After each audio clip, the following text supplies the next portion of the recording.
So you just looked at a report and noticed that 6 months ago, someone made a big gift to your organization and you didn't do a thing about it?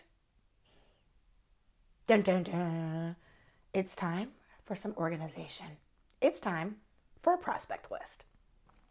My name is Tiffany Harris. I'm the founder and principal consultant at Carmel and Associates. We're a fundraising firm. We help nonprofit organizations and educational institutions raise more money and do so confidently. So let's talk about the prospect list. What is it? Why do you have it? Why is it important? All right. So a prospect list. All a prospect list is a list of people that you want to keep in contact with. And a list of essentially VIPs, important people to you and to your organization. Now, why would you want this list? Well, let's use the example of losing track of a big donor. You want to say thank you. That's why you want a prospect list. Essentially, you want a list of people that you're trying to maintain relationships with or even develop relationships with, okay? That's critical. It's critical to the work that we're doing here. You want to raise more money. You want to be successful in the funds that you're getting in and increasing your goals and all that stuff and meeting those goals. So you need to maintain the relationships that you have. You cannot be forgetting about donors. 6 months is way too long to say thank you, okay? So put them on your prospect list. Check in with your prospect list. You'll be good to go. So a prospect list, once again, is a list of VIPs. It's a list of people that you want to maintain relationships with to further your organization, to further your relationships with those people, okay? So it's important because you don't want to lose track of these people, right? So what do you need to do? You need to create a list, obviously. And what should be on this particular list? Well, first of all, before we talk about what's on your list, how do you get your list? Here's a big one, all right? And this could be a whole other video on its own, but we'll kind of give you the short little thing of how to get a list. You can begin with your top donors, all right? What does that look like? It's different for every organization. Who is a top donor? Some organizations' top donors are anybody who gives $500 and up. At other organizations, $5,000 and up. It just depends, $1,000 and up. It all depends. A couple different ways you can do this. If you have a CRM, if you have a system that you're using, pull a report from that system and figure out who are anybody who's given a gift of $1,000 and up.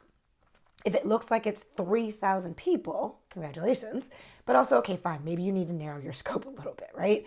You're looking essentially for, depending on how many people are a part of your prospect meetings, and that's a different video as well. It depends. I would say probably no more than maybe 50, 75 people on your prospect list. Now, there's a caveat there. If you are a gift officer, all right, in your organization, so your job is to actually be out there soliciting gifts, going after gifts, all of that, then that's the work that you do. You're singularly focused on that. Your prospect list could be significantly higher than 50 people, okay? Now, if you are running a 2-person organization or a 2-person development team even, then your prospect list is probably going to be a little bit shorter, okay? But make sure it has the really important people on there. You don't want to miss out on certain folks. And now let's talk about who those important people may be. Important people may be, yes, your big donors. Absolutely. Put them on your list. You don't want to lose track of them, okay? Put them on your list. But it also may be people that you're looking to move up. Let's say you put your list at $1,000 and up, all right? Anybody who's made a gift in the last year, $1,000 and up. Okay. But you're also like, hey, but I know that this particular individual gave $500 and has been giving $500 for the last 4 years. I want to move them up. I want to pay special attention to them because I think I can raise their sights a little bit more. Put them on your list, okay? So those kind of people. Think about who else may not necessarily fall into the exact criteria that you have, that hard line, and then put them on your list. It's okay. It's also okay to remove people from your list, all right? People that you're always in contact with, let's say, or it's like, hey, it's your sister. Take them off your list, okay? You don't need your sister on your list. But do you understand what I'm saying, okay? So it's all about like who, and also about, what you're looking for. You can also put volunteers on your list. Maybe somebody's not a big donor, right? But you want to maintain that relationship with them. People who have great connections to other people, who've connected you with some other people that you want to just stay in contact with. Put them on your list. It's important to understand why people are on your list though, because there may be time, maybe a year from now, 2 years from now, you look back and say, why did I have them there again? So that's what the notes section is for. So let's talk about what should be in your prospect list. I recommend having a spreadsheet of some sort. Now, again, if you're using a system, a database, you can easily create a prospect list based on various criteria, and then be able to print your own personal prospect list. And now everybody who is out talking to donors, soliciting donors, engaging with donors in a very meaningful way should probably have their own prospect list. So maybe that is your the CEO of the organization has their own prospect list. It may not be 50, 75 people, but they have a short prospect list, okay? Maybe it's your development director as well. Has a nice sizable prospect list of the higher people. And your annual giving person has a prospect list. Everybody should have people that they're keeping tabs on. And you don't want a lot of overlap between those lists either. The person that's on your annual giving list for the annual giving officer should not be on the list for your CEO. It just should. One person. Pick a person. Okay. Now make sure you're in contact, or you're talking about those individuals. Certainly have the conversations and share information, because that person really is a great volunteer as well. So the annual giving person has a lot of contact with them. When I share that information, but pick a list to put them on. Okay. So that way you don't have two people calling them for similar reasons at the same time. That gets messy. It doesn't look as good. Okay. And it gets confusing for people, and they feel like you're not organized. And remember, we're doing this to be organized. Okay. So, what's on those lists? Let's go back to that. On your list, you need to have name, first name, last name. Okay. Spreadsheets, again, work beautifully. Pull it from your system if you need to, or just put it in manually somehow. First name, last name. You need to have their giving history. So how much have they given to date this year, or even a total of last year, right? A giving field. So you know that these are $500 donors and this is a $5,000 donor. Who are these people? You're going to want to I like to have like company information on people. That way I know who they work for, what their business is, if they have their own business. It's just kind of good details to have in there. And then phone numbers, email addresses, okay? And then a little section for notes as well. So make sure you have all those different fields. Here's the reason why. If you just list their names, you just have a list of names. Again, you're trying to figure out why are they on that list in the first place, and you have no background information on that particular list. You're going to use this list. This is a list that you're going to start using to actually start calling people and tracking people.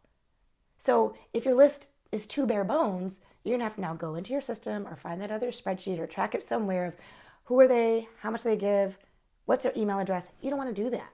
When you're ready to make your prospect calls or your emails, whatever it is, and that's again another email, another video. But when you're ready to sit down and do those things, you want your list ready to go, so you have the phone numbers. You've got the email to follow it up because the phone didn't work that time, so you set a follow-up email to go along with it.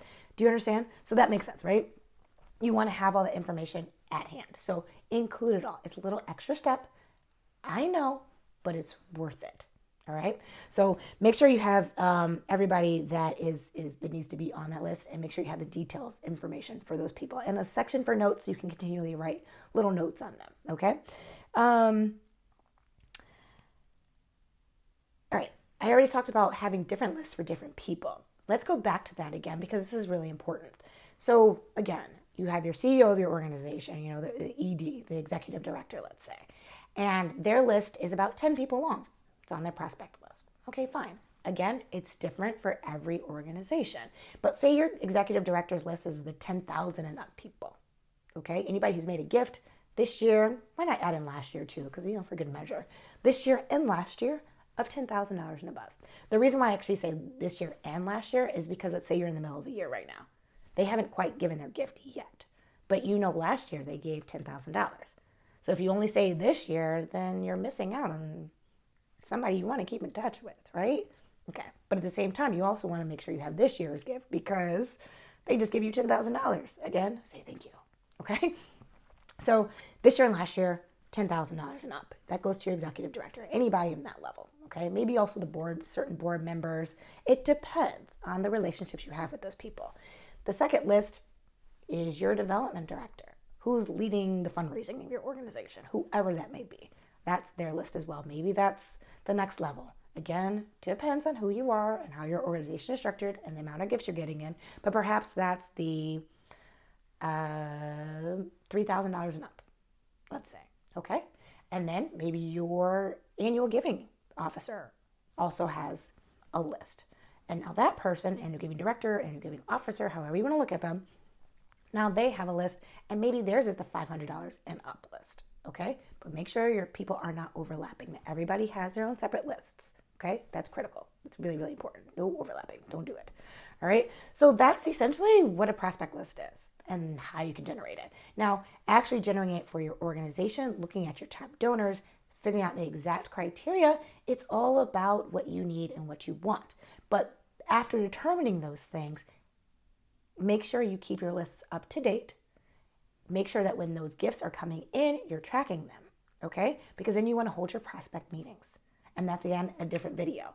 In a different video, I'll tell you all about how to hold a prospect meetings, how frequently to do them, what to be talking about in them, and the benefits of those prospect meetings, okay? So get your prospect list together. There should never be a reason why you're forgetting a donor. It does happen sometimes. Forgive yourself. But now you know, right? There are ways to track people and to keep track of them too. Right?